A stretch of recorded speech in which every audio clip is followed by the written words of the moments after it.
औज़ुबिल्लाहि बिस्मिल्लाहिर्रहमानिर्रहीम। तमाम तर तारीफ़ें उस पाक ज़ात के लिए जिसने हमारे दिलों को ईमान की रोशनी से मुनव्वर फरमाया। अस्सलाम वालेकुम व्यूअर्स, उम्मीद करता हूँ अल्लाह पाक के फज़ल व करम से जहाँ भी होंगे खैर-आफ़ियत से होंगे और मेरी दुआ है आप लोगों के लिए कि जहाँ भी रहें शाद रहें, आबाद रहें और अल्लाह पाक की रहमतें आप पे बरसती रहें। जी तो व्यूअर्स, आज की वीडियो में बेसिकली एक अहम पॉइंट हम डिस्कस करने वाले हैं। मेरी तरह काफ़ी सारे लोगों को भी इन चीज़ों का इल्म नहीं होता जिसकी वजह से हम लोग फँस जाते हैं जी। असल में सीन ये होता है कि ये गाड़ी हमने अभी ली है, कोई मेरे ख़्याल में थोड़ी देर पहले। तो जब हमने ई पे चालान चेक किए हैं तो ई पे चालान जो हैं वो ओनर के नाम पे थे। अभी ओनर जो हमें कह रहा है कि अब जब हमने इसीलिए वो कह रहा है जी किसी किस्म का कोई चालान गाड़ी पे नहीं है। जब हमने चेक किया ई पे के थ्रू तो वो उसके ऊपर से चालान निकले हैं। तो वो में भी उसको पता ना हो। होता ये है कि कोई भी बंदा गाड़ी लेके चला जाता है कि जी गाड़ी देना है यार, थोड़ी मुझे फैमिली के लिए ज़रूरत है, मैंने जाना है, दोस्त यारी होती है ना।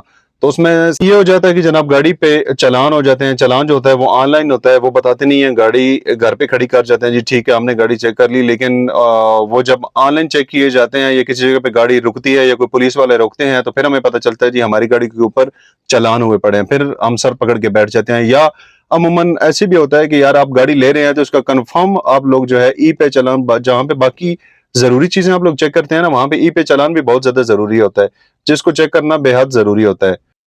तो इसका सिंपल सा ही मेथड है, इतना कोई लंबा चौड़ा है नहीं कि बंदा वो टाइम वेस्ट करे। सिंपली अपने मोबाइल के ऊपर आपने चेक करना है। तो ये है कि कल होने वाली परेशानी या जब आप गाड़ी ट्रांसफर करवाएंगे तो उस टाइम आपके लिए वो वबाल जान बन सकता है।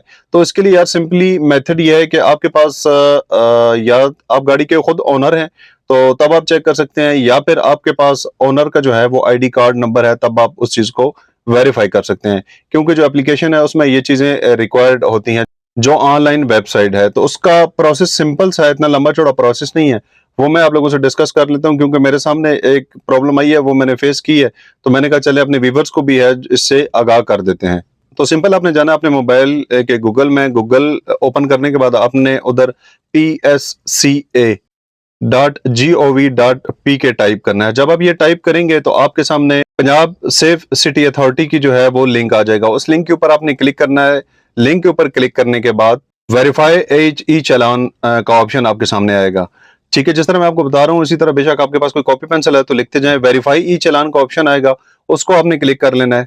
वो जब ऑप्शन आपके सामने खुल जाएगा उसके सामने सर्च ई चालान का ऑप्शन जो है वो आपके सामने आ जाएगा। जब सर्च ई चालान का ऑप्शन आपके सामने ओपन होता है तो वो जो ही ओपन होगा उसके अंदर आपको रिक्वायर्ड होंगी जनाब गाड़ी का प्लेट नंबर, यानी कि गाड़ी का जो रजिस्ट्रेशन नंबर है वो रजिस्ट्रेशन नंबर आपने एंटर करना है। उसके नीचे होगा जी जो ओनर है उसका CNIC। ऐसा नहीं होता, इसमें इस चीज का ध्यान रखना है कि जी आपने गाड़ी ली है, गाड़ी आपके नाम पे रजिस्टर्ड नहीं है। ठीक है जी, गाड़ी आपके नाम पे रजिस्टर्ड नहीं है और अपना आप CNIC बीच में एंटर कर रहे हैं तो उसमें कुछ भी नहीं आएगा।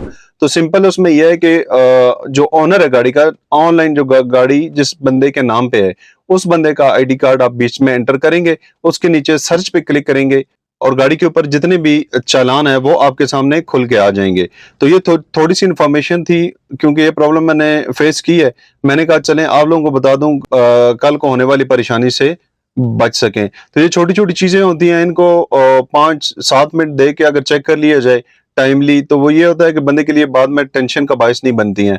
असल में सीन होता ही है कि जब आप ये चीज चेक नहीं करेंगे, आप गाड़ी ले आएंगे तो उसके बाद जो गाड़ी का ओनर होता है या जिसे आप गाड़ी ले रहे हैं वो भी इस चीज का जिम्मेदार नहीं बनता। वो कहेगा कि जी मैंने तो नहीं किया, कब आपने कर दिया है, यानी कि वो फिर मसले मसाइल बन जाते हैं। जब उसके सामने हर चीज क्लियर हो जाएगी तो वो रिस्पॉन्सिबल होगा उस चीज का और इजीली आपकी प्रॉब्लम सॉल्व हो जाएगी। तो ये छोटी सी इन्फॉर्मेशन थी, आप तक पहुंचानी थी। वीडियो अगर आप लोगों को पसंद आई हो तो लाइक और सब्सक्राइब कीजिएगा। अपना और अपने प्यारों का बहुत सारा ख्याल रखिएगा, दुआ में याद रखिएगा। मिलते हैं नेक्स्ट वीडियो में, तब तक के लिए इजाजत दीजिए जी, अल्लाह हाफिज।